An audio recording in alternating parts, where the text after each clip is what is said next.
Good evening, everybody. My name is Anto. Welcome to the stream. I'm coming to you live from the end of the world, and it's time for more world building. We do this every week. We get together, we do some collaborative world building for my upcoming campaign set in the jewel cities of Talavar, and it's all good fun. So we're going to go ahead and get started here. I'm going to make sure that everything is up and running and all of the buttons and cogs are working. Good evening, Navtal. How are we? Everything seems to be live. Everything seems to be working. Cool. So yeah, this is a stream that we do every Sunday, pretty much, where we work on my next campaign setting. We've been doing this now for a couple months. We've added hundreds of locations to the map, and hopefully this evening we'll get some more of the lore of the setting built up. I've got a couple of things in mind for that. Got some background for some of the factions and add in some new locations to the setting in mind as well. So we can go ahead and make sure that we've got everything set up so that you can see it, which we should do. Go ahead and switch to the desktop view here so you can see this is the map of the Jewel Cities. This map is made in Incarnate, and the program that we're going to be using this evening is a Legend Keeper. I have some videos on Legend Keeper and how I use it and how I set all my stuff up on my YouTube channel, which is linked in the comments. Immediately got a frog in my throat. As we go through the evening, just beneath the chat, you'll see a little gold coin icon. That icon will allow you to spend your channel points to redeem things like naming NPCs, naming locations, adding random monsters and stuff to the map, adding magic items to the map, random encounters, all that kind of good stuff. You get channel points for watching the stream, so just keep an eye on your channel points and spend them as you go. Good evening, Bob. Hello, Denwalls. How are we all?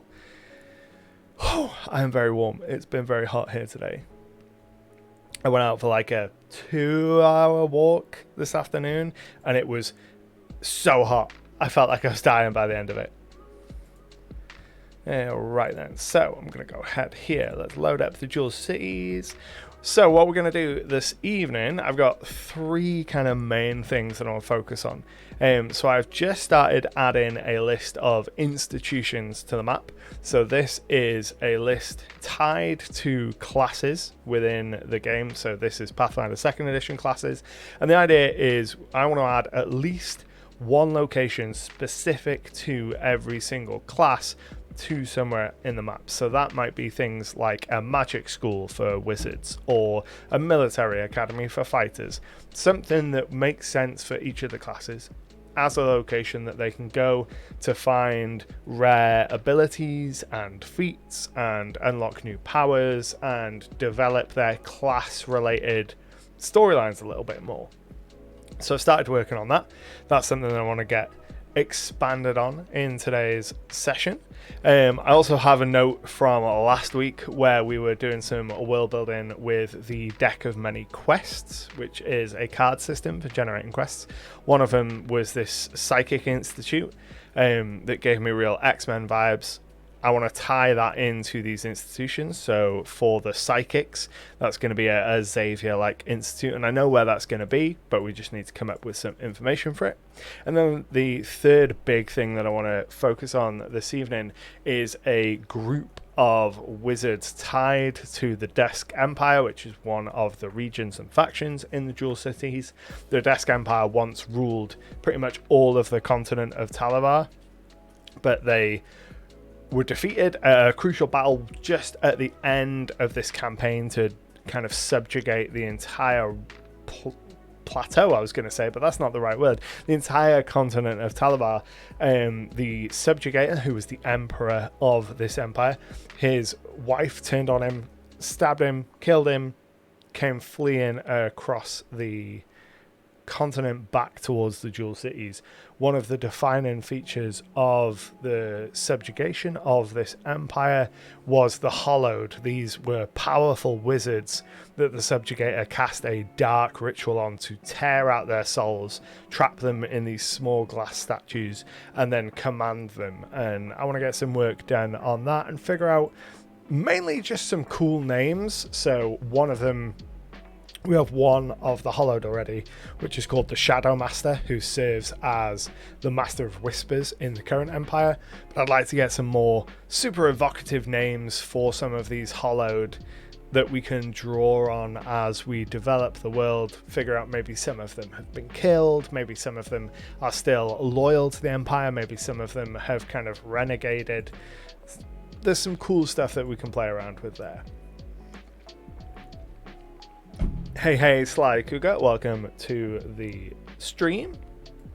So I want to start off today, we're going to start off with institutions, I think, because that's the most recent thing that I've been working on. So like I said, the idea behind this list, if we go ahead and make this full paged, is I have a list of all the Pathfinder 2nd edition classes here, and then I want to get at least one institution for each of them, including kind of how rare that institution is. So for things like a magic school, there would probably be several magic schools dotted around the world. Whereas things like the Thaumaturge's institution, that's going to be like a secret society type thing that's going to be quite rare.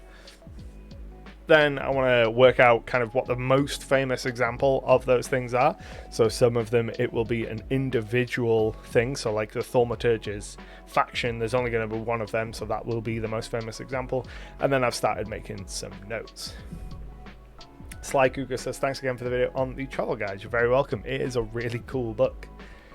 Right then, so as you can see, I've gone ahead and I've already started adding some information here on these different institutions and locations and things that we can add for the different classes. Things like the magic school for a wizard, an engineering school for inventors, specific elements of the magic school for sorcerers. So for sorcerers, I've broken it down by bloodline. So any of the bloodlines that draw upon the arcane spell list, they'll go to the magic school. If they draw on the occult spell list, they'll be kind of picked up by the dark archive equivalent faction. And divine bloodlines will kind of get roped into the church, into one of the many faiths. For monks, we have the obvious like monasteries. For magus, we've got military academies or magic colleges. Fighters get military academies as well. Clerics, churches make sense. Champions, I like the idea of a lot of the champions being tied to free companies. So the free companies are like big mercenary companies that have almost like the power of a nation's army in how large they tend to be. Bards have got musical colleges or other bardic colleges. I thought fighting pits made a lot of sense for barbarians, and then some kind of university environment to tie to alchemists. Welcome, Era, just sliding in, peeking. So I want to figure out what some of these are, where they can live, and how they can be tied to the specific classes. The one I'm probably most interested in at the moment is the Thaumaturge one. So in the Pathfinder lore, there is a faction called the Dark Archive, which is kind of a group of Thaumaturges that go out and they're Ghostbusters, basically. So I'd like to make some kind of faction that is inspired by that has the same kind of vibes to it. So very much like Ghostbusters. A lot of focus on the occult and on the things that go bump in the night and monster hunting and all of that kind of good stuff. That's probably a good way to tie into the Ranger as well. I've made a note that the Ranger would have a Witcher-like faction that would probably work semi-closely with this Thaumaturgy faction, because they would have some crossover in the kinds of monsters and the kinds of threats that they deal with. So I want to think about that faction starting off. So if we go ahead and click back on our map here, I don't think off the top of my head that there's anything already established on the map that we can use for this, but I could be wrong. I'll just have a scroll through and see. I think the only places that we're likely to find anything might be in Mornburg, which is one of the cities and is one of the few places that's had some kind of drilled down development and has its own map. So the Order of the Silver Gauntlet is a free company that operates within the realm of Eldal and in Mornberg. So they are based here. Gig Rhymes, that's an awesome name. What do you use to make your world map? The world map is made in Incarnate. I've completely forgot the word for it there. So I use Incarnate for all of my world maps and for any of the kind of region maps that I've made. Watched your video on Legend Keeper, thinking of switching from World Anvil. They're both tools that accomplish the same job. They just take a different approach to it. So the way I view World Anvil is great if you want something that is going to give you prompts for everything. Because certainly in my experience with World Anvil, it is every page has got a million prompts for all manner of different things, and if you want those prompts and you want to be prompted and answer those questions about your World Anvil's great.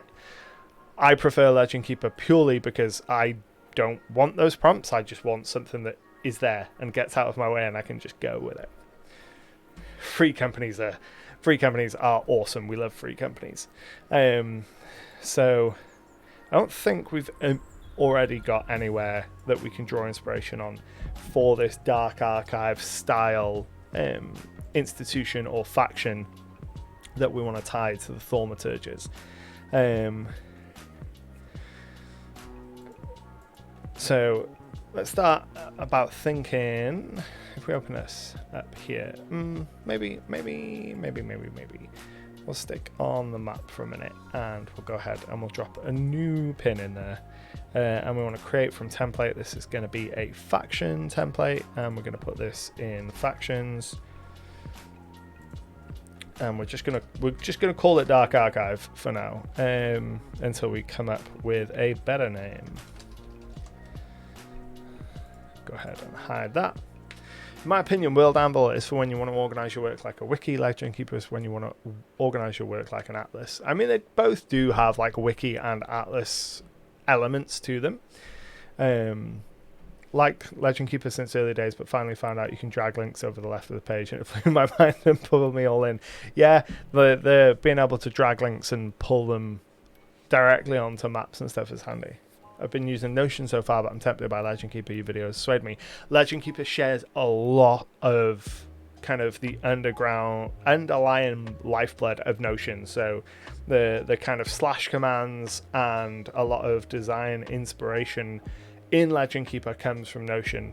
Braden, the guy that makes Legend Keeper, has been very open about how much he enjoys Notion and how he's taken the elements of Notion that he likes. So if you are already using Notion, you shouldn't have a huge amount of problem getting it up and running using Legend Keeper or using a lot of the commands and stuff, because that should be fairly second nature. The big difference obviously is the atlas, and being able to upload a map and place down all the pins. I know both Legend Keeper and World Anvil have atlases and wiki. I just think each one of them is doing better than the other. Yeah, that's fair. I use my own version of Sly Flourish's lazy DM prep together with Notion, just with more prep and not as lazy. Right, so we've got this Dark Archive style setting. So their operating location is going to be in the Jewel Cities. We don't know anything about their leader at the moment. Their factional alignment is probably going to tend towards like neutral good. I think they're a faction that are absolutely going to be okay with breaking the law to kind of get rid of the things that go bump in the night. So we'll go with neutral good for their alignment. And we don't know where their HQ is going to be based yet. Legend Keeper and Kanker are great at keeping out of the way of the DM, and I find World Anvil is an explosion of stuff that can be counterintuitive. Yeah, I feel much the same. The explosion of stuff is very much... I find myself running against it, and it slows me down more than it helps me. Okay, so let's think about this Ghostbusters-esque, thaumaturgy-based faction. So we want to start off... We're going to put down just some basic keywords and inspiration for what I want to draw on from this. So my immediate thought are things like Van Helsing, specifically the 2004 version. I'm thinking Constantine, Constantine, John Constantine. I'm thinking Ghostbusters. I'm thinking Buffy and the Watchers. Thinking Supernatural is a great one. Natural. It's a great source of inspiration to go for this. One big thing keeping me with Notion is the mobile app. Being able to make notes while I'm at work is super helpful. Yeah, I miss having mobile access on Legend Keeper. It's coming soon and I'm very excited for it. But it is, not having it can slow you down when you're out and about and you get an idea and you want to get it down.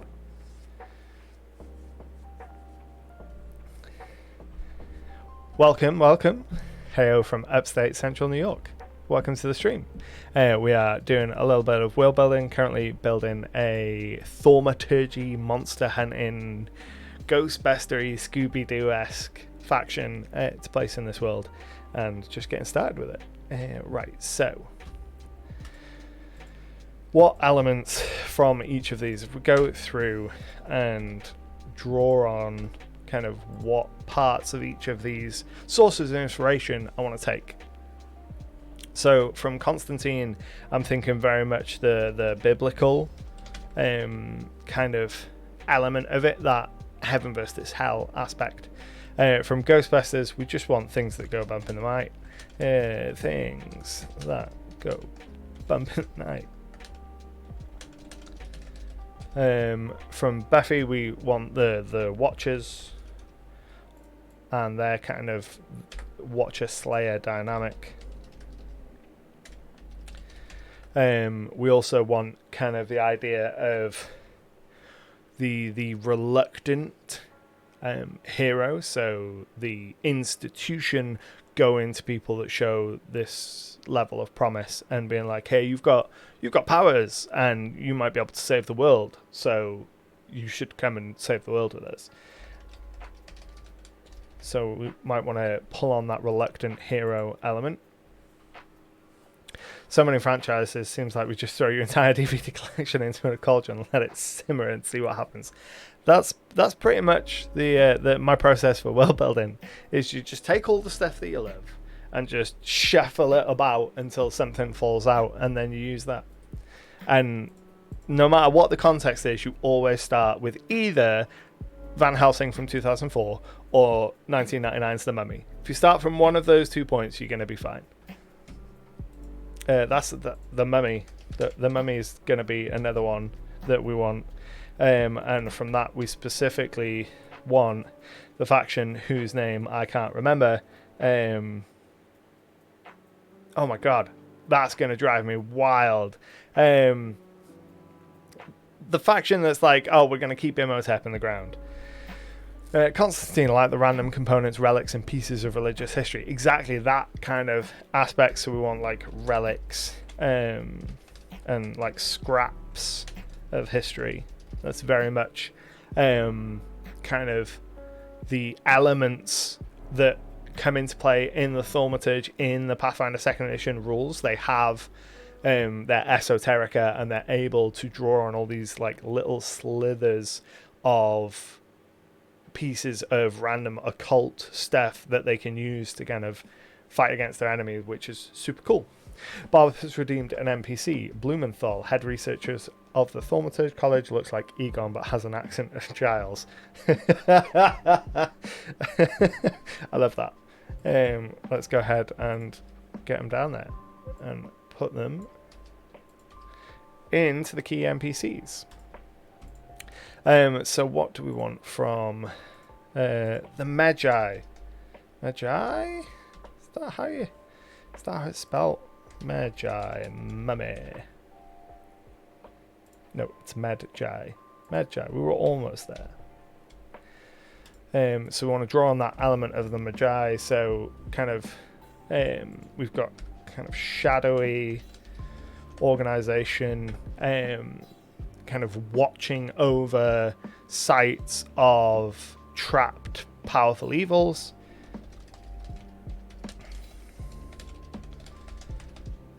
And that comes into kind of the Buffy aspect as well. So we've got those sites of powerful evil and kind of the posting of faction members in that area. In terms of Ghostbusters, just generally things that go bump in the night. Maybe that aspect of, you can draw on the everyman aspect of it, so bringing those normal people who get pulled into it aspect. Supernatural, I put Supernatural down, but I don't actually remember a huge amount about Supernatural. Defeating the Supernatural for profit, brilliant. Yeah, that's definitely the one.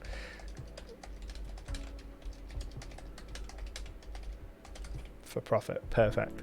Depending on the type of supernatural beings and goals of the organizations, one can also look at SMG, Persona for inspiration, shadow hunting side, not the high school side of life side. So I am vaguely familiar with Persona. I know that they go into like mind palaces or something. They pull like an Inception on people, right? They go into their dreams or their minds, or they go into the subconscious and they do like mind heists or something of that sort, right? That's about the extent of my knowledge of the Persona franchise. So from Van Helsing, we just want the look, because everyone in Van Helsing is just beautiful and they all look so cool. But we also like the idea of that element of being out in the field and answering to kind of the central power. So in Van Helsing is out in the field and frequently has discussions about, oh, the Pope isn't going to like this, or oh, we've had word from the Vatican and you're either doing this thing wrong or you're going against this thing, and that kind of disconnect between how Van Helsing operates and then how the Vatican would want him to operate is something that we can definitely play around with here. So the power dynamic of the front line versus the central power and how they get things done.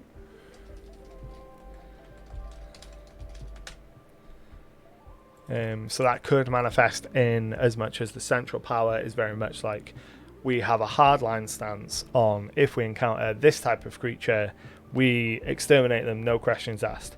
And that's not always how it might go in the field, and we can play with some interesting storylines using kind of those tropes.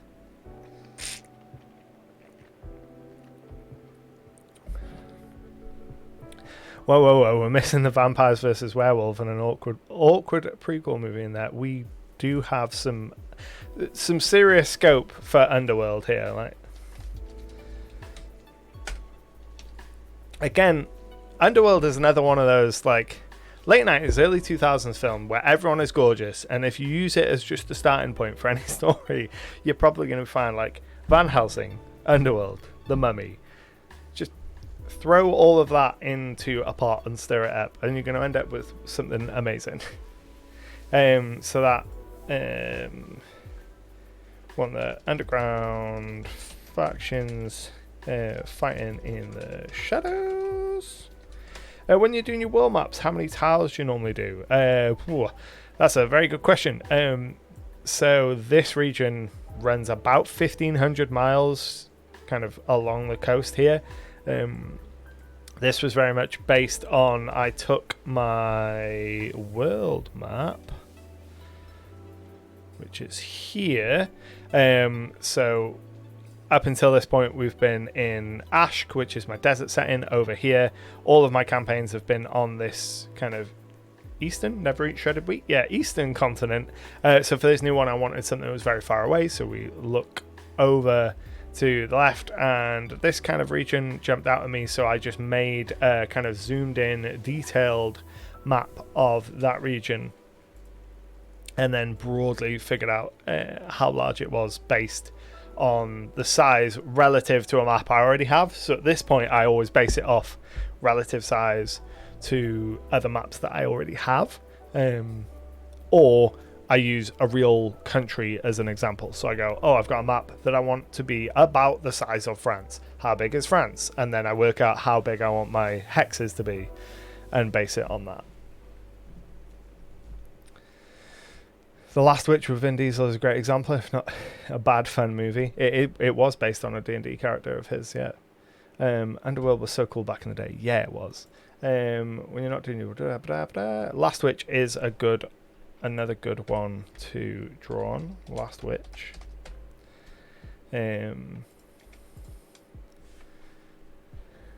Dark Universe movies, that the games begin, they never begin.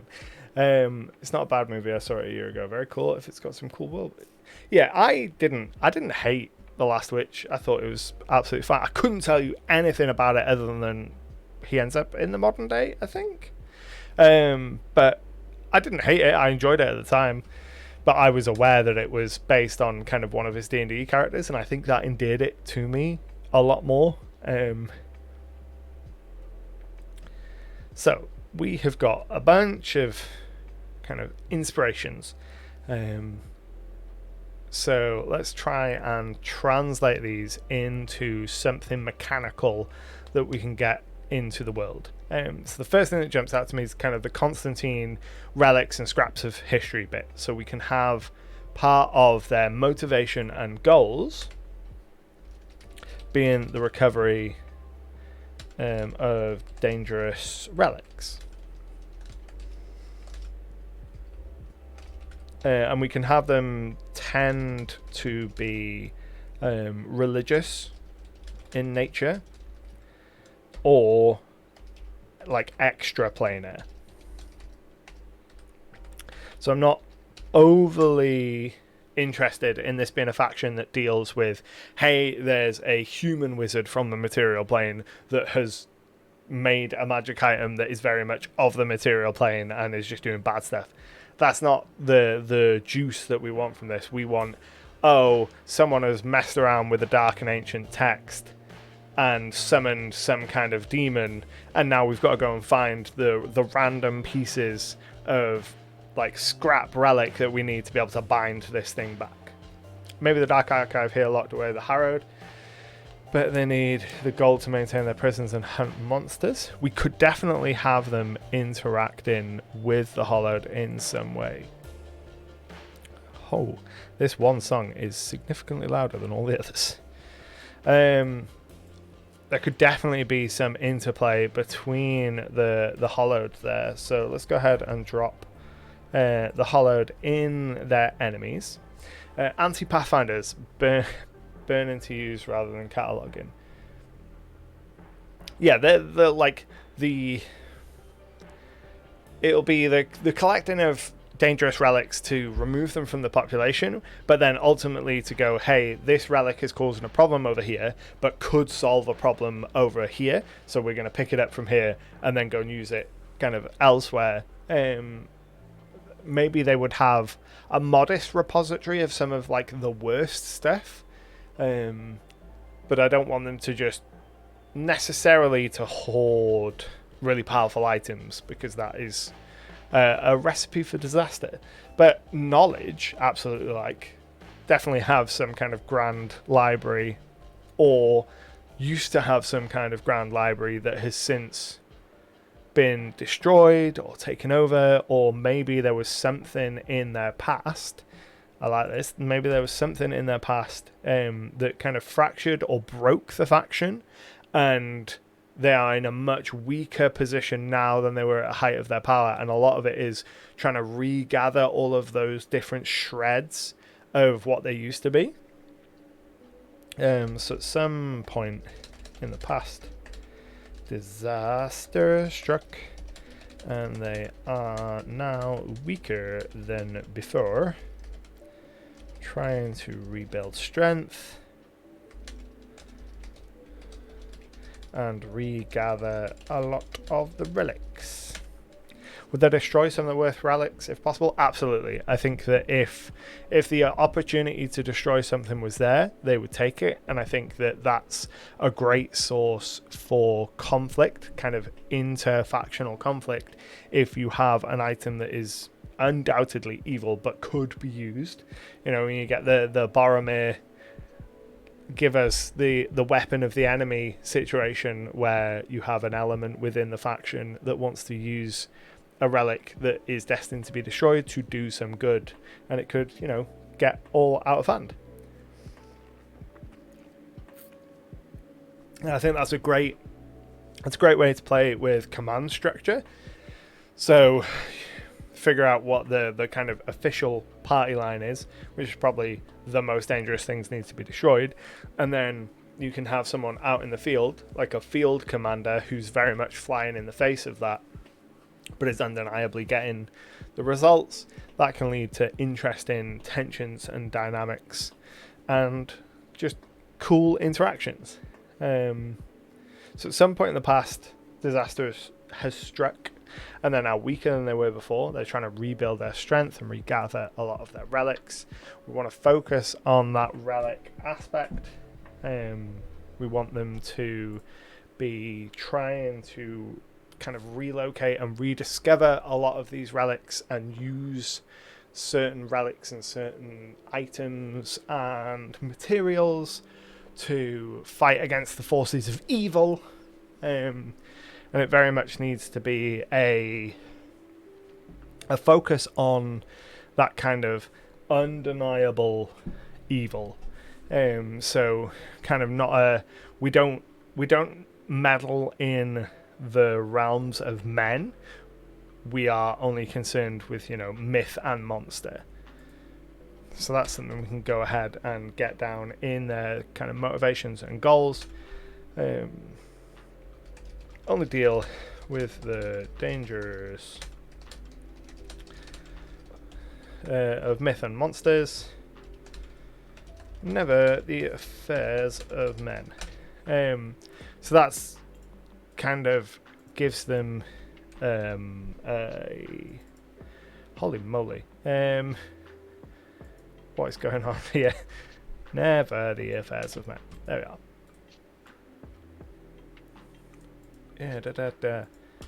So we don't want them interfering with like humanoid politics.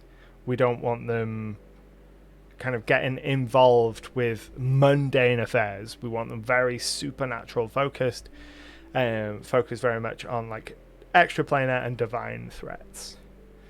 So in terms of allies, we'd probably have some allies in the church, and we'd probably have some enemies in the church, to be honest.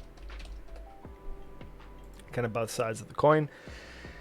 Other allies that they might have, so if we've established that they are going to draw on some occult spellcasters, so oracles, occult bloodline sorcerers, psychics, all of these kind of magic users could end up in this faction.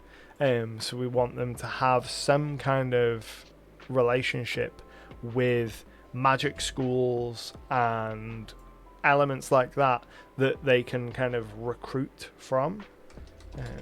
So magic schools. Their enemies would probably also just be the law, because this is a faction operating very much outside of the law and working to a cosmic good rather than kind of the law of the land. So we'll probably have a lot of strife between them and the kind of main legislative powers in the regions they're operating in. One of the commanders hid relics and told no one where they were hidden. After all, if only he knew where they were, no one can betray the knowledge. Unfortunately, he did not pass this on. Definitely, that could be one of them. So, like, secret hiding places.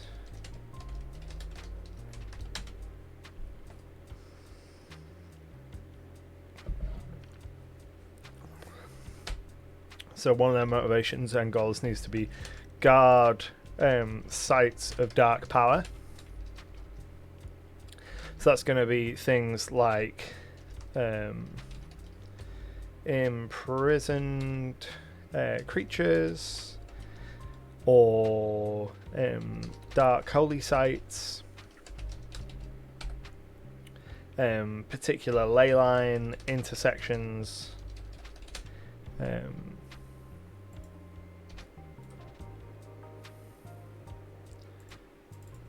intersections. That's still not right. There we go. Maybe the disaster was a split in the ranks, and the side that split away or the side that they split away from took some of the relics with them, potentially. So some kind of civil war, maybe? That's definitely an option. Need to think about where they could be based. So we've already got kind of a general faction in Aeldal, which is the Order of the Silver Gauntlet. We have all of the timey-wimey stuff going up on the Vale, so we don't need up there.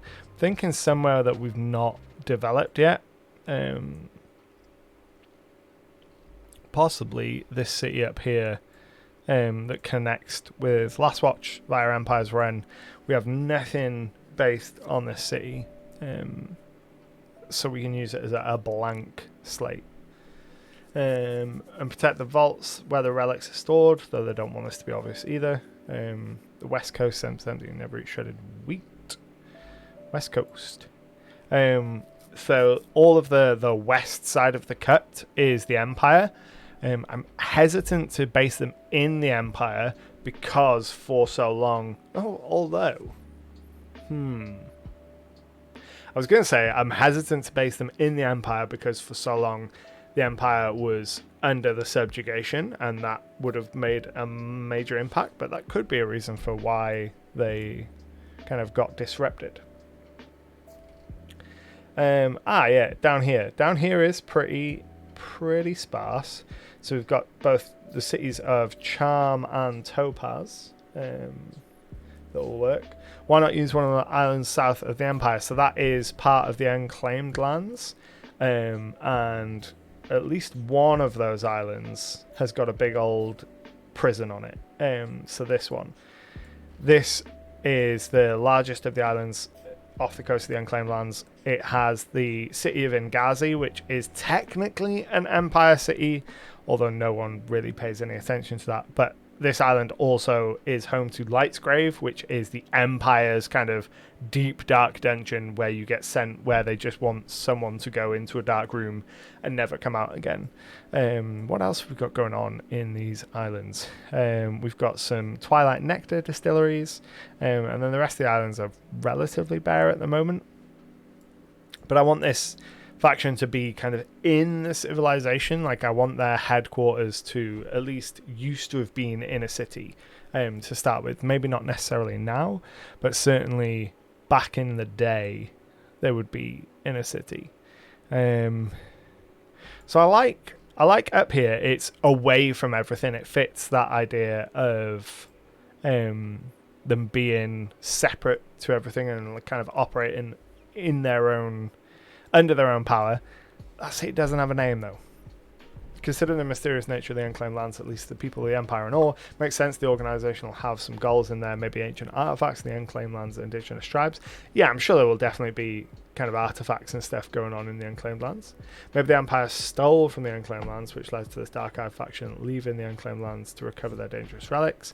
Yeah, there's definitely some relics in the unclaimed lands that we could draw on here. Let's go ahead and see whether we've got anything for Topaz or Charm. Charm has no dominant religions, and we have nothing for Topaz. What have we got here? Whoops-a-daisy, what is this? A Wizard's Apprentice has turned into like that. Yeah, that's one of the adventures from last week with the Deck of Many Quests, but we could base them in Topaz. Topaz is in a fairly underdeveloped region. We don't know. We don't have anything yet for this particular region. It's not part of any of the established realms. So Charm and Topaz will probably be part of one realm. It'll probably run up until this river here, possibly, and then have another one here. Topaz doesn't seem like a likely place. A port city that probably has a lot of presence of law enforcement there. That's a reasonable point. So where can we put it? Oh, follow a goal reached. Awesome source. Let's go ahead and set up a new goal.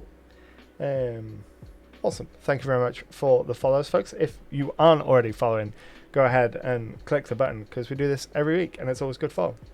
Good fun. And you always, as the night goes on, you just get to watch me be worse and worse with words, which is always really fun. So we'll go ahead and start a new goal. Start goal 350. There we go. Woo-hoo, party poppers. The French place would be cool. We could go. Where does the sea route of Charm go to? So the sea route from Charm goes across Ravenslight to the city of Opal, which is one of the Empire cities. Brentwood Broadway says the French place, which is House Delacroix or Delacroix. We have one major city there. It's pretty low key. In terms of kind of like the dominant powers in the region, it's probably going to be the smallest of the powers in the region. So having some kind of operation there could work. Let me have a zoom out. The Empire is also north underneath the desert, so let's zoom out and we'll run the Empire. Yeah, the Empire is big. Like, it's still really big, and it is a fraction of what it was. So the Empire runs from this mountain range down south that kind of blocks off the unclaimed lands, dominates all of this region here, and then up along the north side of the cut, all the way up to Last Watch, which is the furthest settlement, Empire-controlled settlement from the Heartland. And then it kind of runs up in line with these mountains and then kind of dissolves into the desert.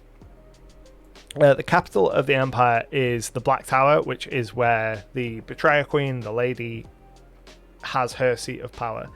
So it is a huge citadel with a city based around it in the middle of the Plain of Sorrows, which is this vast plain where all of the vegetation has pretty much been cut down and cleared off, so this fortress city just has undisturbed view for miles, which makes it incredibly hard to besiege because they know you're coming for a long time before you arrive. The Empire used to stretch, if we jump over to the world map here, so this is the island of All, and then we've got the Southern Empire and the kind of Northern Empire into the desert. The Empire used to stretch pretty much all the way across the continent, so thousands and thousands of miles, when the Subjugator was the Emperor, and during the subjugation when they kind of swept across the continent, just dominating every single region and bringing them under one unified banner. And when they got kind of up here into this northwesterly region of the continent, and kind of what would have been the last kind of major battle before they went through and claimed kind of the last part of the region and actually unified Talabar, there was a battle. What was the battle called? I can't remember. It's in my notes here somewhere. It'll be under the Subjugator. This is stuff that I have done this week. So the battle was called the Battle of the Burning Cascade. So they came to like this river. Crossing the river would take them into the last territory they needed to go. And their enemies kind of held them against the river, and there was like a month-long siege at this river. And the Empire just couldn't break over the river. So the Subjugator was like, sent a bunch of troops upriver, dumped a load of pitch into the river, and essentially just set the river on fire. So the Burning Cascade is this waterfall that just was on fire during this last battle. And then during that battle, the lady betrays the Subjugator, stabs him, seemingly kills him, and then orders like full-on retreat, and she takes over the empire. And then they spend a period of time fleeing back eastward, back towards the cut. And now the empire occupies just a slither of what it used to. Aloha, Bandit King. Bob says tame an earthworm to attack the Black Tower giant at Wormlow. Yeah, that would be one option. So where do we want?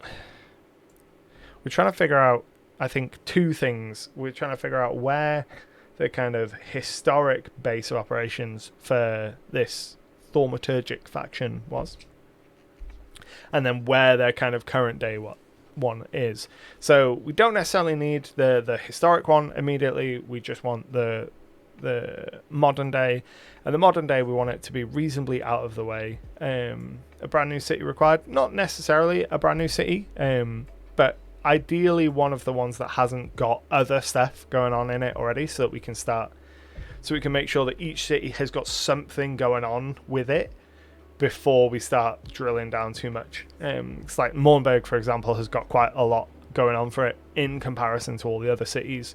So we want to start sharing the load of development between the cities. But it doesn't need to be an unnamed one, like it doesn't need to be this one. It could be Last Watch. Save your work. That is an excellent point. I'm gonna do that. I'm gonna leave that, and I'm gonna do that before I log off. I'll leave it in the redeem queue. Right. So Last Watch. Last Watch is an option. It's very far out of the way.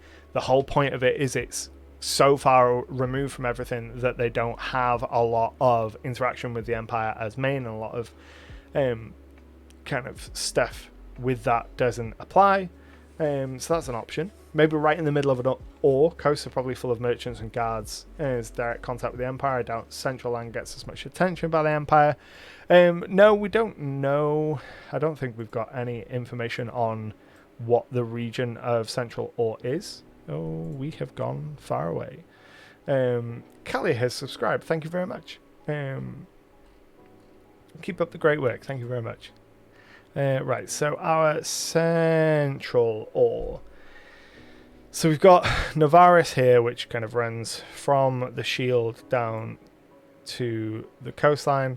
We've got something here, but we don't know what. This whole central section really doesn't have much in the way of development yet, because we don't have any regions added there. Aaron's Barrow could be a potential place to base them out of, though, because it is kind of a large battlefield graveyard. Oh yeah, and there's an Archon that lives there, so maybe not Aaron's Barrow.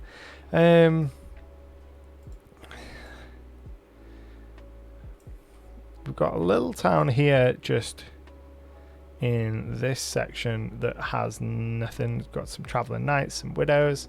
We've got some towns up here. I like it. I want it to be in a city, because the players are more likely to go to a city, and there's more stuff for them to do in cities. So we'll keep it out of the way. We'll keep it opposite Last Watch. It means it's out of the Empire. It's far enough away from everything else. It's kind of at the end of the trade run of the cut, so it's getting more outbound traffic than inbound traffic. So that's going to be where the base of operations is going to be, at least in the modern day, or that's where the centralized power of them will be. The whole purpose of this exercise is to be able to place kind of little splinter locations throughout. So let's go ahead and just make a note. Main command is in the city south of Last Watch. Considering most of the trade and thus wealth will go through this coast, the central lands will probably be mostly mining towns, farming towns, and other rural settlements. Lots of outlaws too, kind of Wild West, without a stereotypical desert scene. Yeah, a lot of that kind of stuff. Makes sense they'd be at the end of the trade route. Maybe they'll stop anyone leaving that they don't want. Yeah, you know, if you want to leave the dual cities, if you don't want to fight against, you know, all of the sensible reasons, you would go through kind of Last Watch or that southern city, because that's where the trade waters and the trade winds go. So you're really fighting against it to go in any other direction.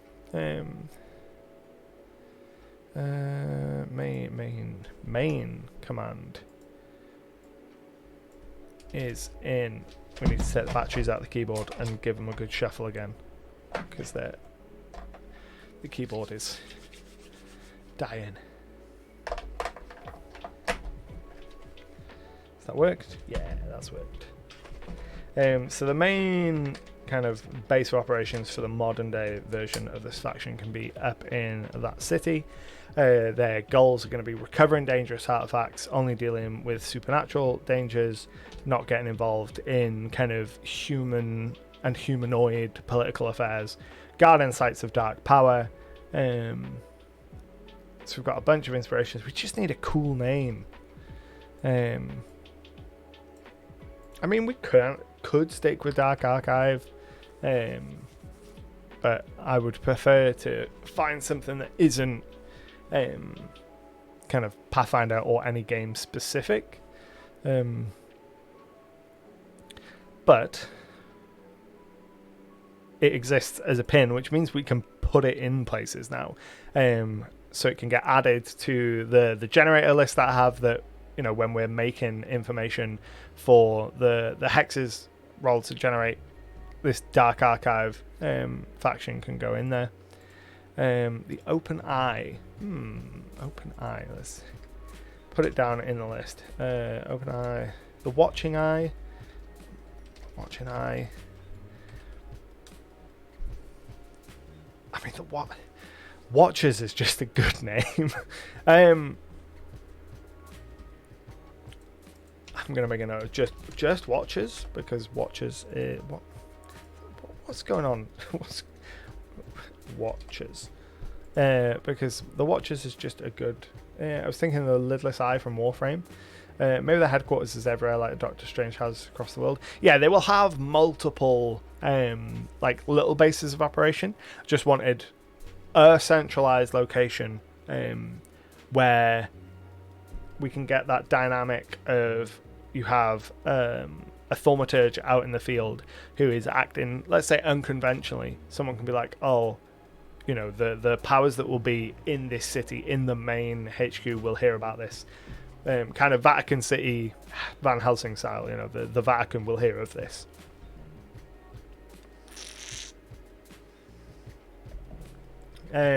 So, HQ location is city south of Last Watch.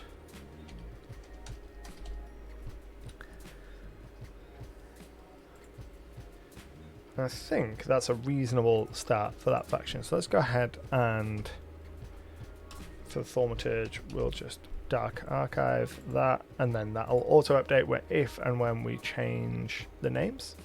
A similar group in a campaign a few years ago, we referred to them as Stormcrow, which has ended up becoming a very strange spy group in every other game since. That's cool. Right, so what other places have we got? We've got magic schools for wizards and other spellcasting classes. I don't know what an institution or a kind of common pin that we could put down for gunslingers would be, because by their nature in my world, gunslingers are like super rare. Black powder is a thing, black powder weapons are a thing, but they are incredibly heavily regulated. So most of the black powder in my setting comes from a region called Senegal, and during our first campaign in this world, Senegal's like aligned with one of the big bads and sent a huge amount of firearms to the players' enemies. So as they were leveling up, the enemies weren't necessarily getting stronger, but their weapons were getting significantly better. So at the start of the campaign, they were fighting just regular town guards with like crossbows and bows, but by the end they were still fighting the regular town guards, so the players killing them was just as easy, but they were all carrying rifles, so they were much more of a threat, which was an interesting way to kind of keep that power curve without having to keep throwing more and more powerful creatures at the players and be like, oh, suddenly they've got an army of trolls. No, they've just got better equipment as time went on. But kind of since that, the regulation of black powder been totally tightened up.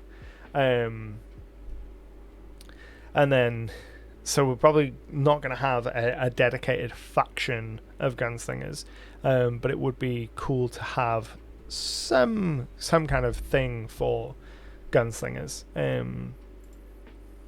Gunslingers likely to be an apprentice. So, yeah, we could have just the institution could just be a veteran gunslinger, a singular veteran, or a legendary gunslinger.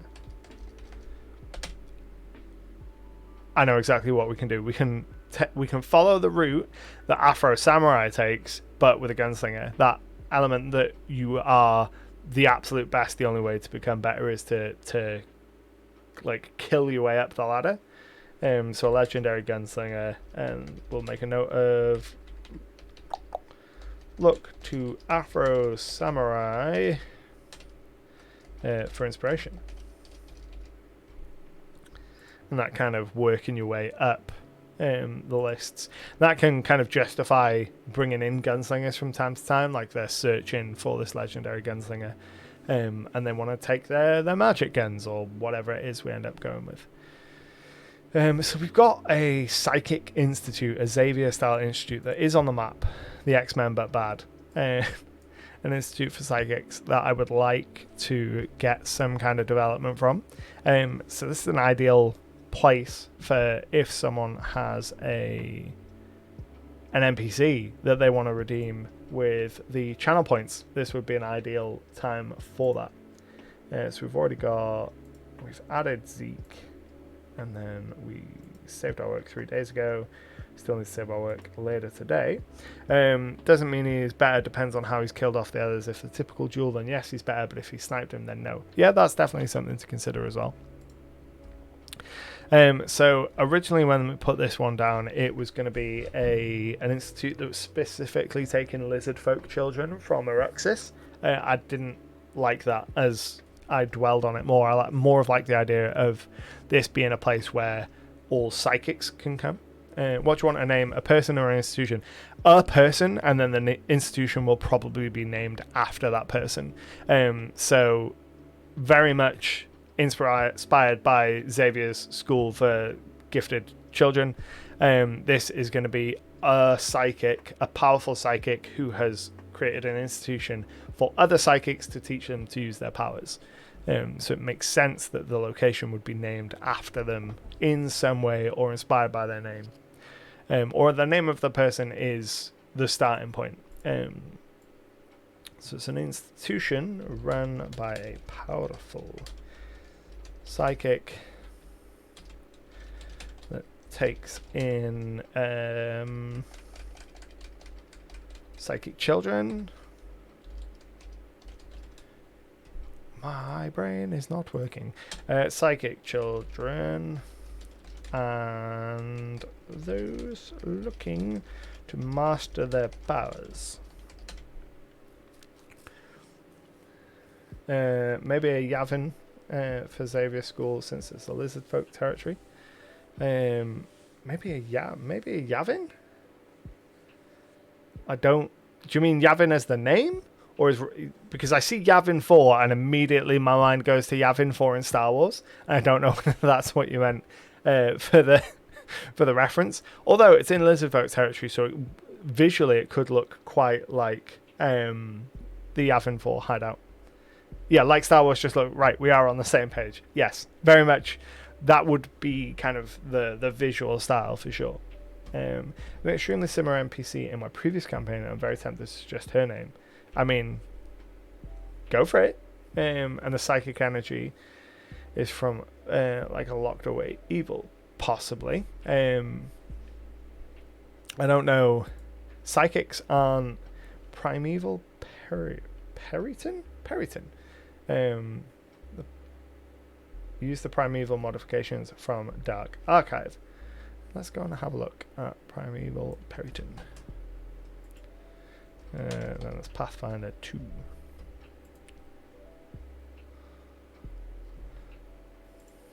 What are you? A Periton. What is a Periton? Amalgam of horror. Stag, wolf, and hawk. Ooh. The Red Sage is raiding with Party of 7. Oh, thank you very much for the raid. Welcome to the stream, everybody. We're doing some world building for my next RPG campaign. We're currently trying to name a Xavier-like institute for gifted psychics. And we need to put a primeval Periton. So we'll put that up here. So we want to link to exist. Nope, we want to create from template. We'll use our quest template, and then we'll go primeval Periton, and that is a 5th level monster. That's going to be hidden, and then we hide the pin, and that can live up there. And we will add some more details about that. Layla, pick the one that you like the most. Colvens, headmaster of the Evil X-Men Institute. Perfect. Right, so let's go with Layla.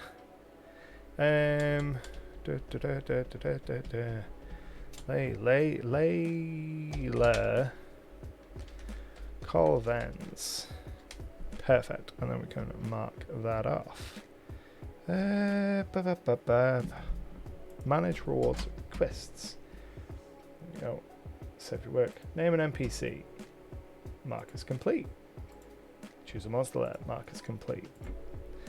Perfect.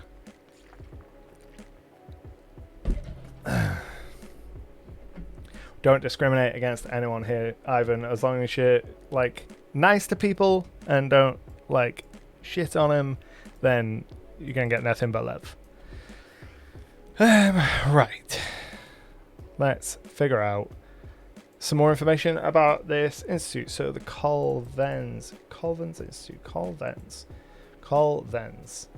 Got to say the word enough so that it roots itself in my brain. Let's go. We're going to drop the S and go Colven. Colven Institute for psychic excellence.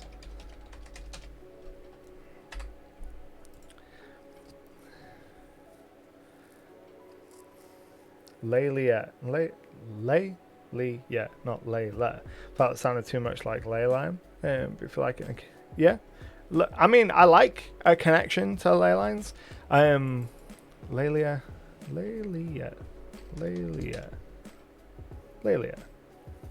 Yeah, Laylia Colvin.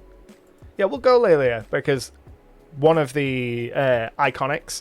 So for SideQuest, which is my monthly magazine, which is the perfect segue to link to it, by the way, available on Patreon. You get a whole bunch of player and GM inspired content every month for $5. I've been developing a crew of iconic characters to use in artwork and things like that for covers and stuff. And the rogue is called Layla. So every time I see the name Layla now, I think of the rogue. So Laylia is probably going to be more distinct in my mind. So the Colvin Institute for Psychic Excellence, group that takes in psychic children and those looking to master their powers. The leader is Laylia Colvin. So we want to make some notes that we've got some heavy X-Men vibes here. I don't know whether we want this institute to be a force for good, neutral, or evil. I think we'll default to evil to begin with. And in fact, it may be worthwhile turning this into a faction page. Yeah, let's turn this into a faction page. Thank you very much for the Prime. Very much appreciated. Yeah, let's go ahead and copy our faction page. Neutral with a hidden agenda, that's anything but good, perhaps. Yeah, hidden agendas are always good fun. Legend Keeper really doesn't want to play this evening. It's being real slow. Or it might just be that my mouse is also coming out of battery, because they tend to run out of battery about the same time. And they've been doing it all week. And all week I've been like, I really should change the batteries in these things. And all week I've been forgetting. Let's delete all of this stuff. Pressing all the wrong buttons. Could be that it started for good, but the research became less and less ethical over time. For science, maybe unethical science is a dangerous route to go down. But potentially, won't rule it out immediately. So it's in the dual cities. We can delete that. There we go. Right, okay, so we want to copy some of this information over for the leader. Heavy X-Men vibes, so that'll go in our notes. And then an institute run by a powerful psychic that takes in children, and yada yada yada. Cool. Therefore, why not have the Brotherhood of Psychics, which is a good version, just switch roles from X-Men around. Could definitely go with that option. Could be So I think that the idea of them having some kind of hidden agenda is nice. Whether that be for good or ill, we'll keep neutral for now, and then we'll make a note of the hidden agenda. Or that a hidden agenda exists. Lelia Colvin, and then the HQ location is technically within the boundaries of Eruxis, which is kind of how they stay off the radar. So typically, non-lizard folk are not allowed off the main road that runs through and passes through Iloti. And that's kind of how they fly under the radar, is that they're in Eruxis territory where they shouldn't be, so they don't get as many kind of eyes looking on them. There's defo a hidden agenda. Sounds like Hollywood. Brotherhood of Psychics could be made from people who are at the Institute as children and don't want others to go through what they have. Definitely a possibility. So we could have kind of a counter faction. Brotherhood of Psychics.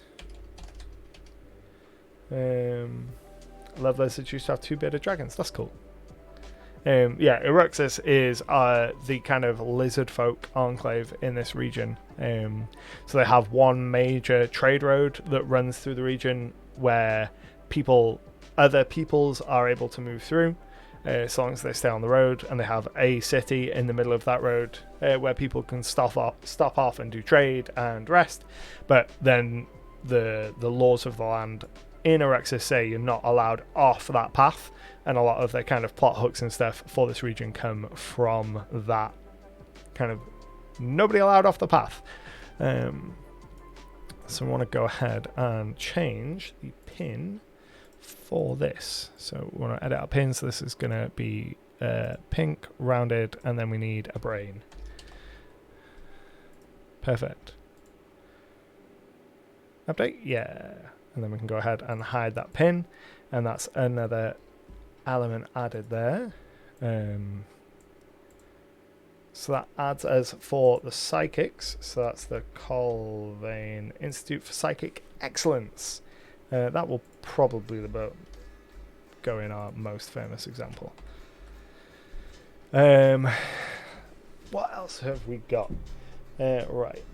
Let's go ahead and take a look here. Let's move the desk so it's in the right place and stand up because my legs have gone numb. Malaya Fontaine, psychic, maybe the leader of a rival faction that isn't up to bad stuff. Awesome. Let's go ahead and drop them in.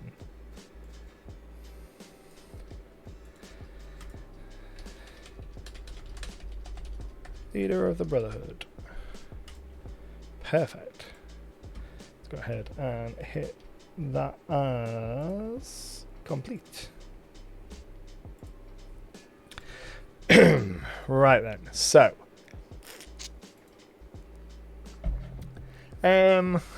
we are more than halfway through, so I think we're going to change track. No one named Fontaine can ever not be up to the bad stuff. Let's change track and go away from institutions and take a look at the Hollowed, and maybe get some stuff done with them. So the whole idea behind the Hollowed is during the subjugation, when the Subjugator was the emperor of the Dusk Empire, one of their most brutal kind of dark rituals was to hollow people, which takes their soul and rips it from their body, places it in a small like crystalline kind of statue facsimile of them, and then those hollowed creatures become enthralled to the Subjugator to a degree, or to whoever holds their statue, and these tended to be wizards and incredibly powerful beings and political enemies or powerful enemies of the Subjugator. I have never actually seen Bleach. I'm vaguely aware of it, but I've never seen it. Sounds like Pillars of Eternity. I've never played Pillars of Eternity. Is Pillars of Eternity a game? Ivan Drago. Oh, we love Ivan Drago. Ivan Drago is a perfect fighting arena name, I think. So let's go ahead. I know that we've got a fighting pit. I think we've got a fighting pit in Moorburg. So let's go ahead and put Ivan Drago in the fighting pits. There we go. The dueling grounds in Moorburg.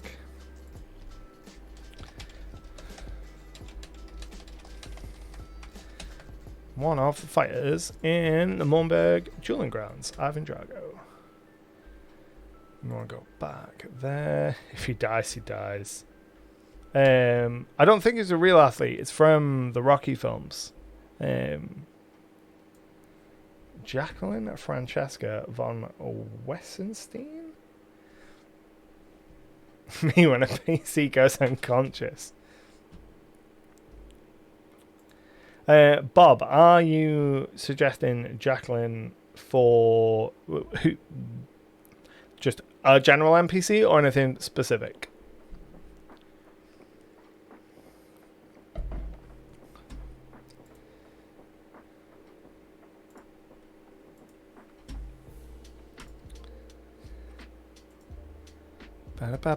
Bob, tell me what you want the NPC to be. Where was I just trying to click? Just trying to click on the Hollowed. Right, the Hollowed. Think German pronunciation relating it to the Hollowed in some way. Cool. So we can use that as the name of one of like the given name or the true name of the one of the Hollowed. I like the idea that once they are hollowed, they get a title like the Shadow Master, because titles are kind of easier to make sound cool, and kind of takes away some of the original identity and myths them up a little bit, and you know, makes them cool. So we've got the Shadow Master. With a name, I'm thinking Jacqueline is one of the masters of the Hollow. Yeah, Francesca von Wessenstein. So we can go with real name. True name? True name. Yeah, true name. As being one of the Hollow. So one super evocative, like 1 or 2 word names, kind of tending towards like action words, or things like the Shadow Master. So that kind of vibe. So things like, if we think of like the Black Company, like very much 10 Who Are Taken style, like the Howler, the Faceless Man, the Shapeshifter, I think is one of them. Soul Catcher is another, like those kind of titles. Those kind of titles very much fit what we're going with here, which makes them seem less like regular people, and more like mythic creatures, which is what we're aiming for with the Hollowed. In terms of how many of them are still knocking around, who knows? So the idea is the Broken One. Yes, the Broken One. Perfect name. The Broken One.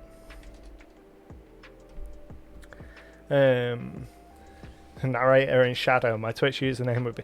The Narrator in Shadow is a pretty baller Hollowed name, to be fair. Like, that is the vein that we're going with here. Like the Shadow Master, the Broken One. How many of them are still in play? I don't know. The idea would be that when the kind of dark ritual that strips their soul out of them is performed, it doesn't turn them into like a mindless servant. They still retain elements of their own personalities and are still able to kind of scheme to a degree, but they can be kind of directly controlled by the one holding their kind of statue. But you can't indefinitely control them like that. It's more of a, you will follow my commands because I hold the statue containing your soul. If I destroy this, you're just gone. And that kind of fear element of it. The Eternal Dreamer. Yeah, that's a good one. The Eternal Dreamer.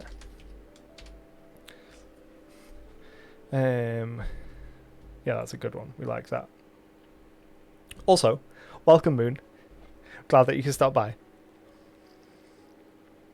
I don't know if you've been on since you suggested, since you redeemed Nisasa as an NPC, but she's living there over in Novaris. She is one of the Dragonborn generals. Nisasa the Bloody. Nisasa the Bloody. She's a Dragonborn general over in Novaris. I can't remember whether that happened on stream. It did not. So yeah, I have did that. I didn't forget. The Firebringer. Firebringer's cool. Yeah.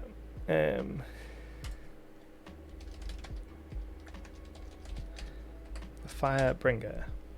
Yeah, these are the veins of names that we want, and some of these will still be in play somewhere. The Ashen, yeah, we like the Ashen. Some of them will have been killed, and we're mainly kind of building up a list of them to be able to use as and when we have stories either in the past to kind of develop the lore where there's been interaction with them, or where we want to kind of bring them in to new stories. So the Imprisoned, the Chess Master. I like just the Master. Very Doctor Who. The Redeemed. I like the Redeemed as being kind of a secondary title, potentially as incorporating kind of a reclaiming of their statue. So we're going to add that as kind of a secondary name. Yeah, the Shadow Master is very similar to the Master. Yeah, the Redeemed. We like the Redeemed. Somehow recovered their statue. I'm gonna have to figure out a new name for the statue. Possibly for Simile. Heck, you could also have the Doctor, only maybe a variation like the Doctor or something. Yeah, like names for Time Lords is actually would probably fit really well. Like loading up a Time Lord name generator would probably work surprisingly well for this.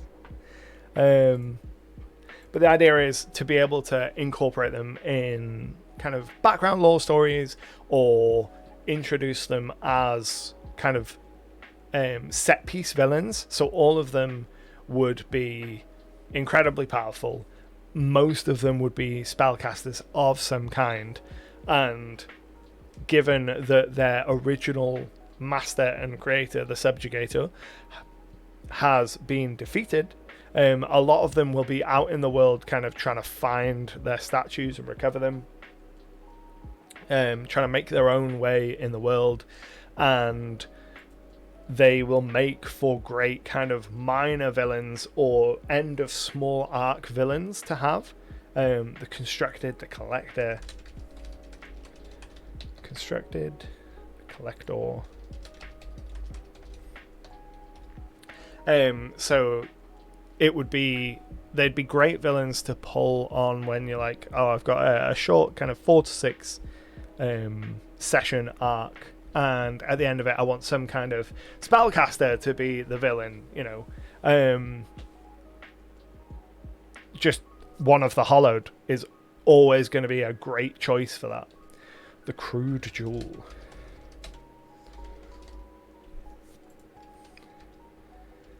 Let's go ahead and add some more fields here. And then, you know, they serve the purpose of, or they'd be great group patrons for an evil campaign. Exactly. The Empty, the Sovereign. Yeah.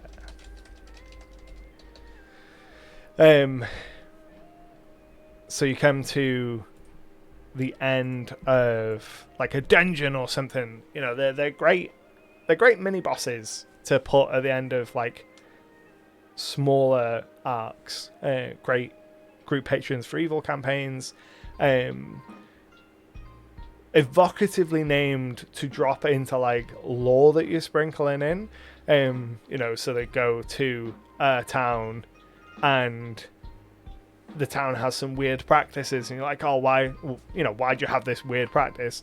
And you'd be like, well, you know, everything changed when the Fire Nation attacked, you know, things have never been the same since the southern wind blew through, you know, that kind of stuff. Super cool. So the southern wind absolutely needs magic carpet.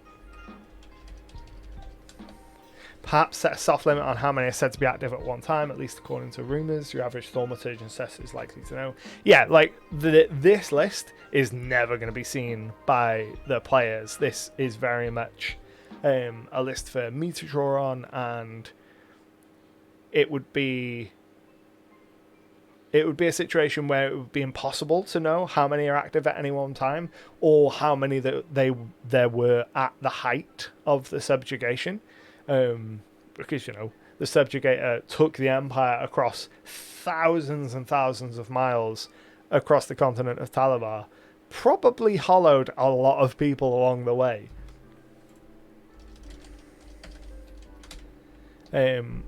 So there'd be no way of knowing exactly how many there are, and especially given that the Subjugator is supposedly dead. Also, the Hollowed are great kind of villains to place alongside the Order, that is, like the Resurrectionist Order that's trying to bring the Subjugator back. I like the Legion. No, the military force of the Empire is the Legion, so we'll go with the Horde. The Horde, which is an individual.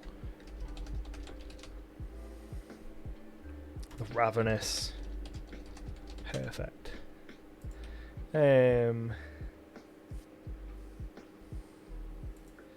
These are all excellent. Like, we can draw on these for any number of things, and it will help. Why does it have to be ravenous? You know, with enough lead time, we can really build the Hollowed up to be this cabal of incredibly powerful creatures that were around the Subjugator, and, you know, a lot of people could attribute the success of the subjugation across Talabar to this cabal of incredibly powerful hollowed spellcasters and powers that kind of followed in the wake of the Subjugator and kind of went out and did his bidding. Rumours say there are 13 beings who rule the Hollow Council. Some work alone, some recruit followers, all are a threat to society who know it. Exactly that kind of stuff. You know, The end. Oh, I like the endless. The Forsaken. So it's that 2, 4, 6, 8, 10, 12, 14, 16, 18. Perfect. The inevitable. I like that. Got a couple more, and I think that'll do us for a name list for now. Because then we can start sprinkling it in. I can see the Thanos memes already. And we can start kind of seeding the idea of the Hollowed really early on, so that what we want is the players to meet them for the first time and for them to be afraid of what has been built up.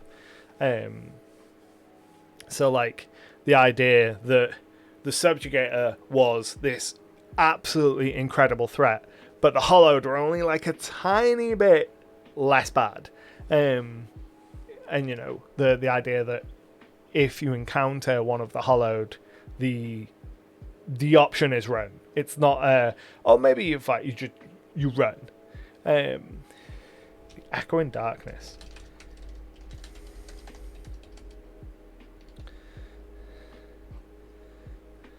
Mistress of Disguises.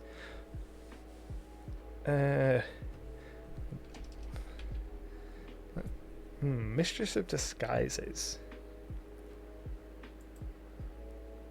Mistress of Disguise.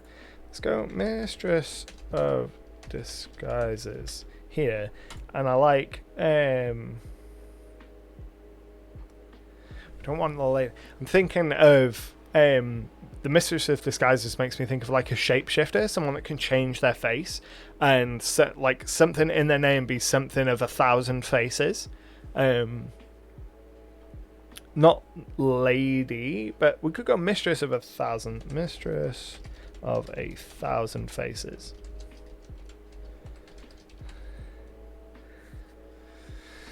As long as you do the Joker laugh. How many are we on? 2, 4, 6, 8, 10, 12, 14, 16, 18, 20, 22, 20, 22 and a half. So yeah, I think we'll leave the list of names there, and then we can start over time building out information about him. The Undertaker. The Undertaker. If we have the Undertaker, then we've got to have John Cena. So the idea is this is just something we can draw on all the time.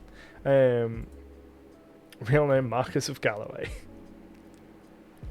So this is something we can draw on over time, build up to be kind of dangerous threats. You know, you encounter a Hollowed, the options are never, you know, the option of fighting is never something that anyone has considered. You know, you encounter a Hollowed, you run. And we build them up to be those incredible threats, and then we can start deploying them as needed, and as it's relevant, and incorporating them into different stories and throwing them against the players. And I think that will work incredibly well. So we can go ahead and we can delete our Hollowed pin, and then we want to see where they are referenced.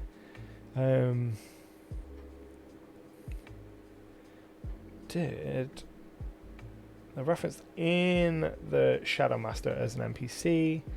So we want to make a note of the Hollowed within the main Empire part itself. And then go ahead and grab that and put it in there. Hollowed primary lieutenants of the Subjugator, created using dark magic. Subjugator rips the souls from the enemies, giving them command of their flesh. Most of them were also powerful spellcasters. And then we can go ahead and link that. Create or link an element. Link to existing. Hollowed. The Hollowed. Perfect. Cool. So that's the Hollowed sorted. We have started working on the Dark Archive. I can delete that pin now. We've done our Institute. And then we just need to figure out a few more institutes that we can add. So we've already got fighting pits and kind of dueling arenas. Those exist as a generic pin that can be placed as and when is needed. Free companies are going to be factions that we develop over time. We already have the Order of the Silver Gauntlet. I think that we will probably have some element of the Dark Archive Thaumaturgic faction within Eildal, which is where the Order of the Silver Gauntlet go and exist, in the Forest of Spikes. So the Forest of Spikes is named because almost every tree that you come across in there has some kind of iron spike driven into it. The popular legend around that is that within the forest somewhere there is a great evil buried, and that is kind of bound by a silver spike. So as people go through the forest, they nail spikes into the trees to kind of camouflage this supposed spike. That's not the real case of what it is, but that is the popular legend and myth.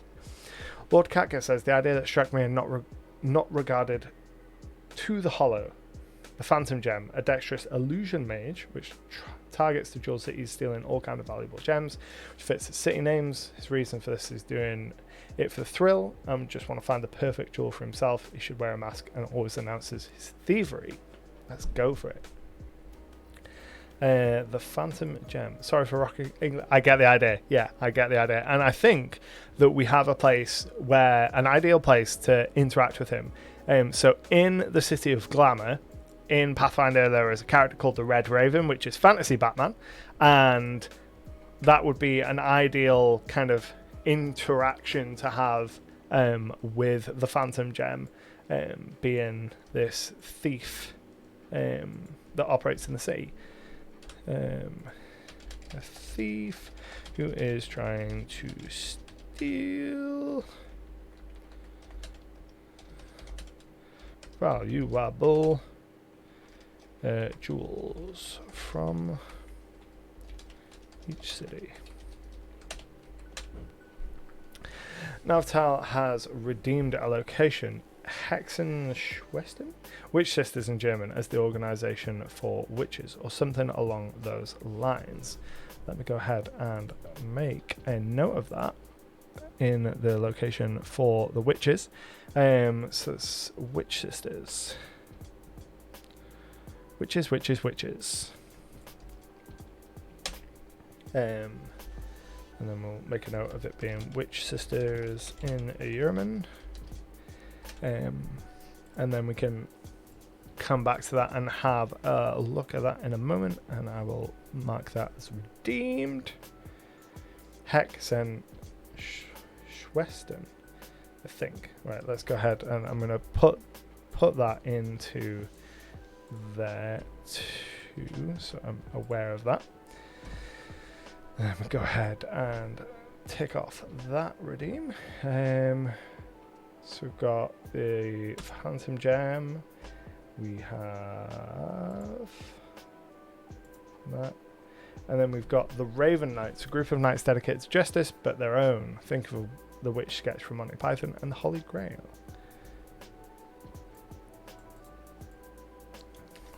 Raven Knights is a cool order name, and we will go ahead and make them. So we've got our factions. Do we have anything involving ravens in here already? I don't think we do. Gauntlet. We've got the Order of the Raven Shroud, but they were from Ash, so we'll probably be all right with that. So let's go ahead and make a new page. Make from template. Our template needs to be the factions and the Raven Knights. In factions, make that hidden. Go ahead and pop that in our notes. Like how it's copied both of those as well. Perfect. Back to the map. If it ever loads. having a real go slow today. Like, Legend Keeper's not normally this slow. Must be something going on with it. So request an NPC. That's clear. So where were we? We were talking about Eldar and the Forest of Spikes. Yeah, so Forest of Spikes, a whole bunch of trees and spikes driven in them. Everyone thinks it's because there's some beast that's kind of has a silver spike driven in it to maintain them. What it actually is that the captain and standard bearer of the Order of the Silver Gauntlet, which is the free company that operates within this region, the captain became corrupted by Mendax, who is a corruption demon, and had to be killed by the standard bearer. The standard bearer drove the standard of the free company, which is a black lance mechanically, into the captain and kind of pinned him into the ground, and essentially had to stay there, making sure that this kind of corrupted captain remained. The free company put out a twist on the story saying, oh, you know, they were ambushed and they both fell and we lost the standard, but, you know, we won the day, rather than turn around and say, you know, our standard bearer had to murder our captain, and then built up the story of the silver spike and the spikes in the trees as kind of a camouflage so that no one knows that the captain and the standard bearer kind of fought and the captain had to be killed. Order of the Twilight Rose, paladin like knightly order that's fallen on hard times. Where we're going factions.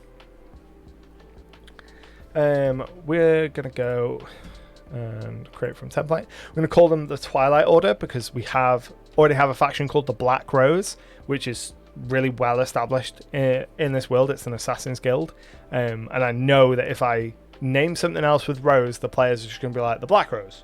It's the Black Rose, yeah? So we will call them the Twilight Order. Twilight Order. Factions, hidden, template. If the standard is removed, does the captain come back? Absolutely. Hence why the standard bearer stayed there, and it's become a whole thing. Someone's got to mind the standard. So we've got the Twilight Order, who is a paladin and knightly order. Paladin like knightly order that's fallen on hard times, and we are gonna make it so that they worship Alaria the Traveller, who is the goddess of Twilight. Amanda Schwartz, the Elder Witch, title name for the leader of the Witch Sisters, or maybe the Elder Sister. Perfect. We'll go ahead and add that. Need to jump back into the map.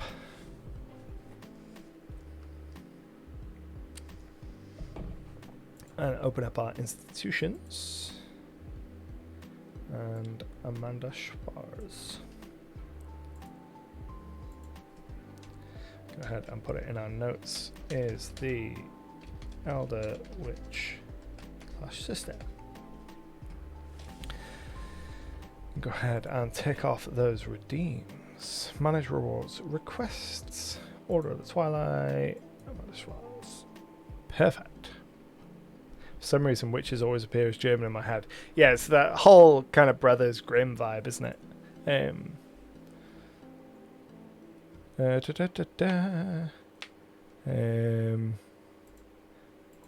Is it the Forest of Spikes?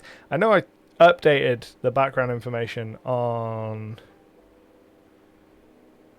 Yeah, it's a conflation of real events. So during the Mendax Rebellion, the captain of the Silver Gauntlet became corrupted, transformed into a demonic entity. The standard bearer slew him by driving the Black Lance into his chest. Swore an oath to defend the standard and make sure that the demon captain remains contained. And then rather than risk the scandal, they create that story of the silver spike and the spikes in the forest, which takes over and takes root. But it is possible that the players could encounter the current standard bearer, who is currently watching over the planted standard into the body of the demonic captain that's kind of bound to that location. Or, you know, maybe they just come across the lance and pull it out and just have to deal with a demon, because that would be kind of funny. So we have some free. We've got a couple more free companies, which is good. Glitterworks, a workshop in the Jewel Cities which supports the cities in general to help them keep their independence by supporting them with all kind of tools, inventions, and so on, are on their way to build either a new kind of first airship, because they're all about loving the air and the sky, and even devoted to an airbase goddess, the Glitterworks. I like that as being like an inventory style artificer type place. So let's go ahead and make a note of that in Inventor, or in the inventors section. So go ahead and paste that in. So Glitterworks, it's a workshop somewhere. It's a workshop.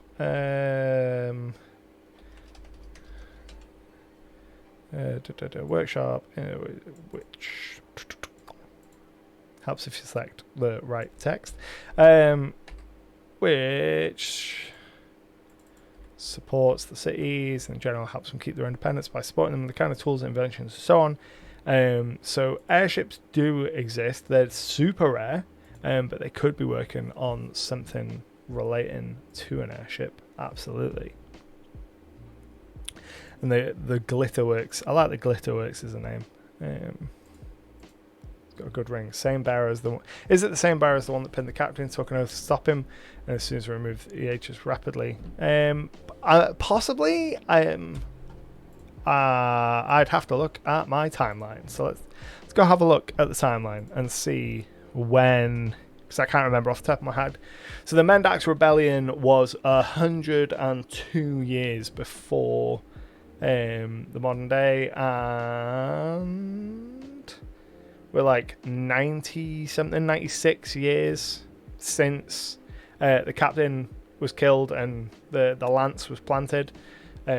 So depending, if it was an elf standard bearer, it could still absolutely be the same creature, or it could be they swore an oath and then have been swapped out a couple times.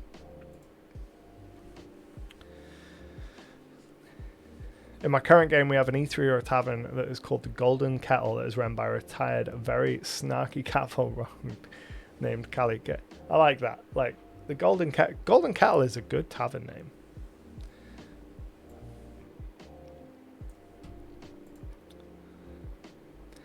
name. Right, so we've got somewhere for inventors. We've got ideas for gunslingers. Magic schools, super easy to add. We've got stuff for witches. Start of stuff for thaumaturges. Thinking for like the swashbuckler, I'm thinking more like along the lines of like fencing and that kind of competition level prestige dueling would be something associated with just general prestigious learning institutes.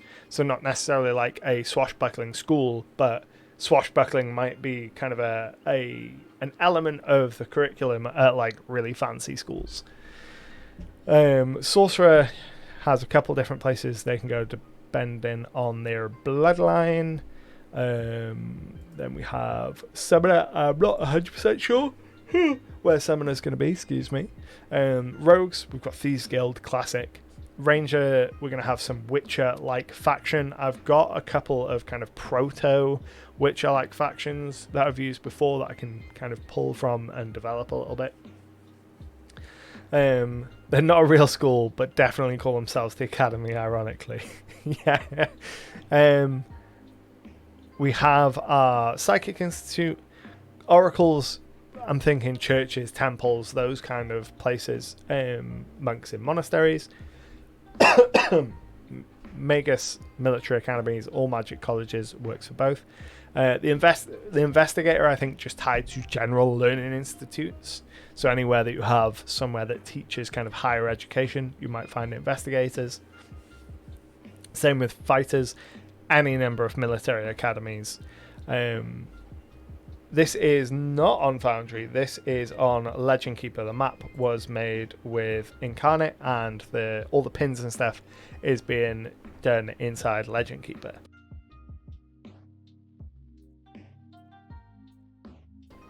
Owie. Then we go. I've got nothing for druids yet. Druids are a hard one to institutionalize because I think by their very nature they're not really institution-like folks.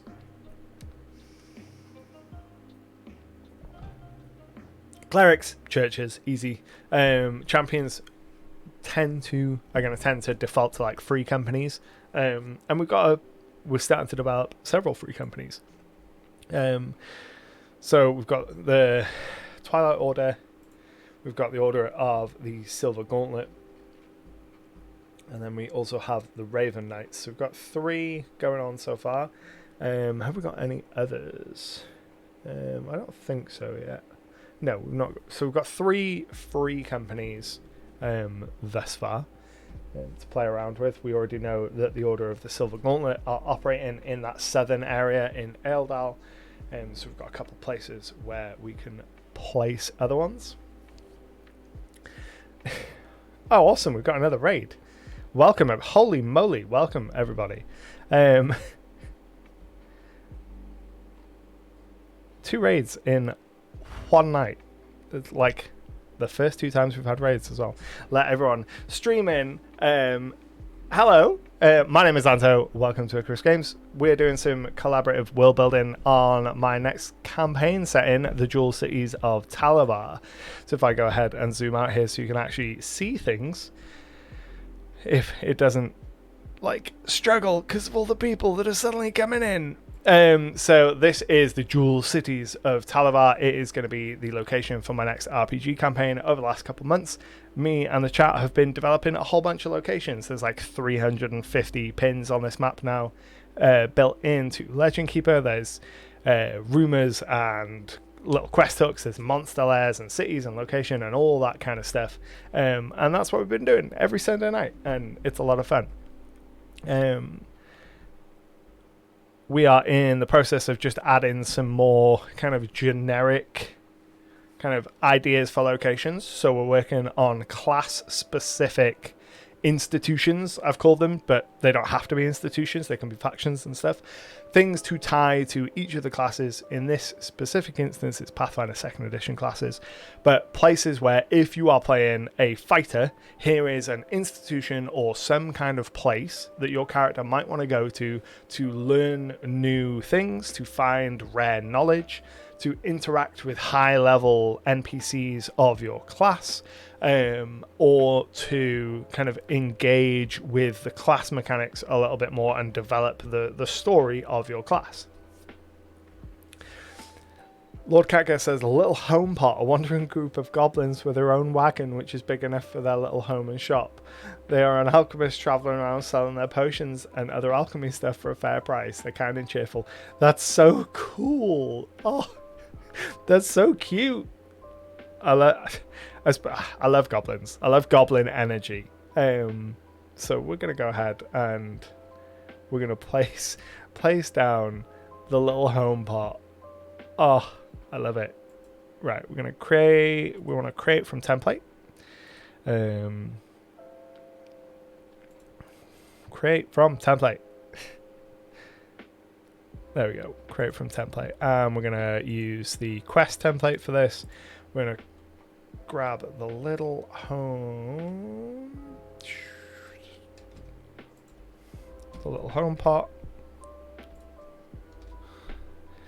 We want to hide our page and then let that percolate in the background. And then a wandering group of goblins. Oh. They have little costumes and everything. Oh, so cute.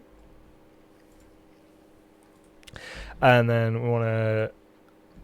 Okay, just remove the pin. Sure. Home pot. Little home pot. There we go. We want to edit the pin. We want to change it so it's not a monster pin. Because they're not monsters.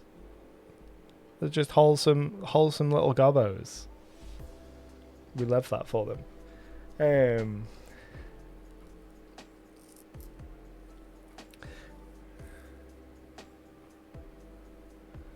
Slim Scaly who raps out his spells.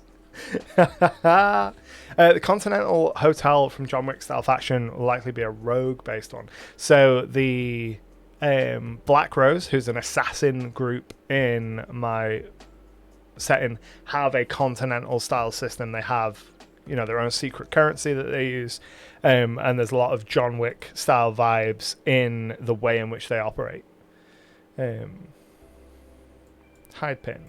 What program is this? This is Legend Keeper. Okay, let's go ahead here and zoom out. Legend Keeper's on a real go slow this evening. What time are we on as well? We are almost at midnight. So what we're gonna do is I'm gonna start to wind down for the evening. So for those of you that are joining us for the first time, welcome again. I'd love it for you to drop a follow down below. We do this every week at like 10 p.m. UK time. We usually go for about 2 hours, and we're going to keep doing this until we hit like 500-600 pins on the map. Let's zoom out. While I'm talking, I'll zoom out and we'll figure out how many pins we've got on the map so far, because it's getting to be a lot. Zoom all the way out and then turn on pin clustering, and then if it ever clusters, we'll work that. And the follower goal is met. Awesome. That's amazing. Thank you very much. Let's go ahead and I'm going to set the next goal while it's fresh on my mind, and then start that one. So go up to 360. Oh wow, so the world is flat. So we are up to 346 pins on the map here, that we've added since we've been doing these streams now for the last couple months. I think when I started out, my initial goal was to hit 500 pins. I think we might need more. I would very much like to get to the point where we are having a pin for every single kind of hex on the map. That would be super cool, and that would enable us to, no matter where the players go, there's always content for them to engage with, which is the whole purpose of my approach with this. Is I want to be able to essentially say to the players, just choose somewhere on the map that you want to start and go off on an adventure, and there's gonna be nuggets of inspiration for me to build encounters and that kind of stuff from, without having to do all of the work like immediately from scratch, without sight unseen. So we're getting towards midnight now. So what I'm going to do is, at the end of every stream, we usually spend sort of 10-15 minutes just generally chatting. If people have questions and stuff, they can throw it down in the chat. I'll go through my usual kind of spiel of pointing to all my links and pasting all the links and stuff in the chat while you're thinking of questions and things that you want to talk about. So if you have any questions about how I approach world building, how I go about using the tools like Legend Keeper that I use, or how you can tell it's nearly midnight because my mouth no longer works properly, or if you have questions about any specific piece of lore or anything like that, or general like RPG type stuff, throw them down in the chat below. While you are percolating on those questions, I'll start throwing my links down into the chat. So in addition to streaming here every week, I also make a bunch of YouTube videos over on YouTube, all about different sort of things. So I've got a whole series on making homebrew campaigns and doing world building. I have map making series. I talk about D&D and Pathfinder and a whole bunch of other stuff. In addition to that, every month I release a digital magazine over on Patreon called SideQuest. It is a resource for players and game masters. Every month you're going to get something that inspires you. I got into this hobby very much through kind of magazines of old, the White Dwarf, your Dungeon, your Dragon, and that kind of process of going through and reading those inspiring articles every month very much shaped kind of my journey as a gamer and a game master, and I want to provide that for people. So that is what I do over on Patreon.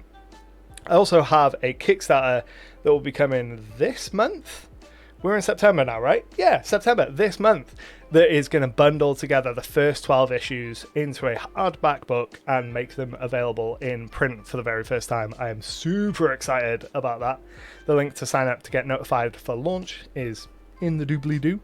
And then what else have we got in links? The last one is Discord. So I have a Discord server where a whole bunch of us get together and talk all things RPGs.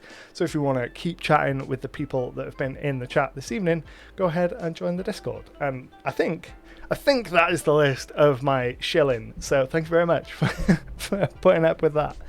Let's go ahead and scroll back in the chat a little so I can see what y'all have been saying.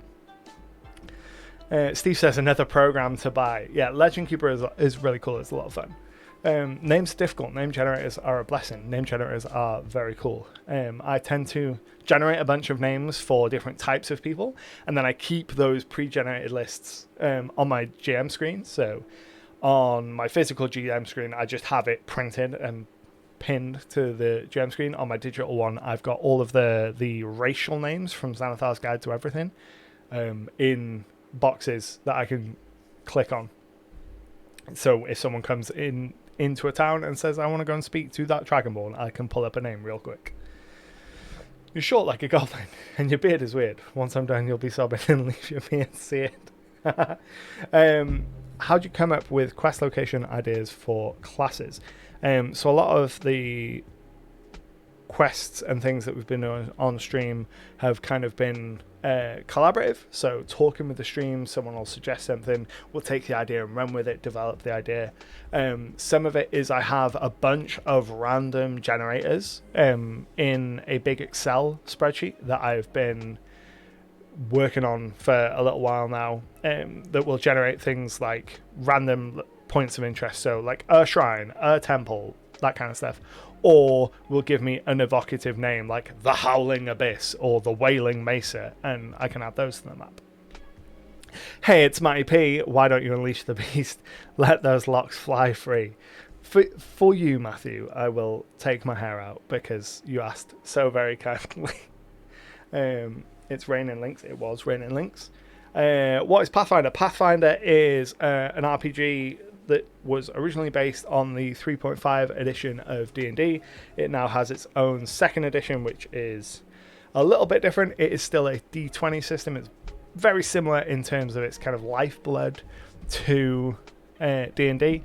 It's a little more mechanically complex isn't the right word. It has more mechanical options. So it's a little crunchier, and it has more options for players. You already talked me into getting Foundry on your next check. Yeah, Foundry is so good.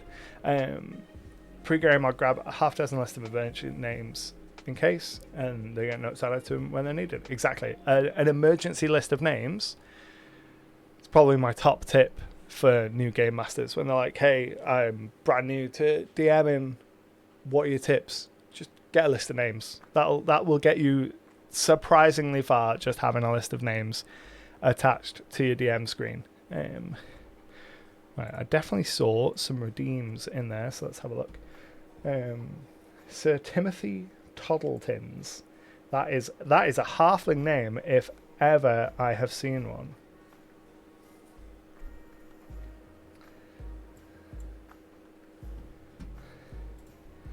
Let's go ahead and add that to the world. If Legend Keeper stops freaking out, right, I'm going to leave that in the queue and I'll add it to Legend Keeper. I'll add Timothy Toddletins. It makes me think like Halfling Bard. And I will drop that in once Legend Keeper has stopped freaking out. Excellent. I very much appreciate the raids. Marshall Slim Scaly Slithers. Yeah, I will add. There's a lot of bards going to be roaming around the world from this. Just saw Worldbuilding on follow. Currently a bit stuck with it. Well, hopefully these streams will help. We're just winding down. We're about to end this particular stream, but we do it every week around 10 p.m. UK time on a Sundays. And then sometimes in the week I do kind of productivity streams where I get some other work done. But No, it's good.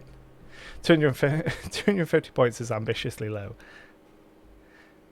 Slim Scaly. Slim Scaly is such a good name. Right, so ad. Yeah, that is probably a good place to end it, because we are just at midnight now. We've been doing this for like 2 hours, so we'll let the ad break go, so we're not just abandoning the people in the ad.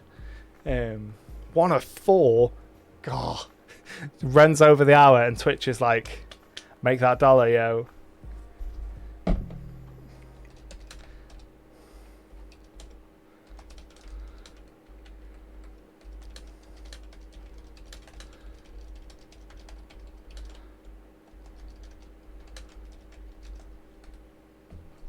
So we'll wait for the...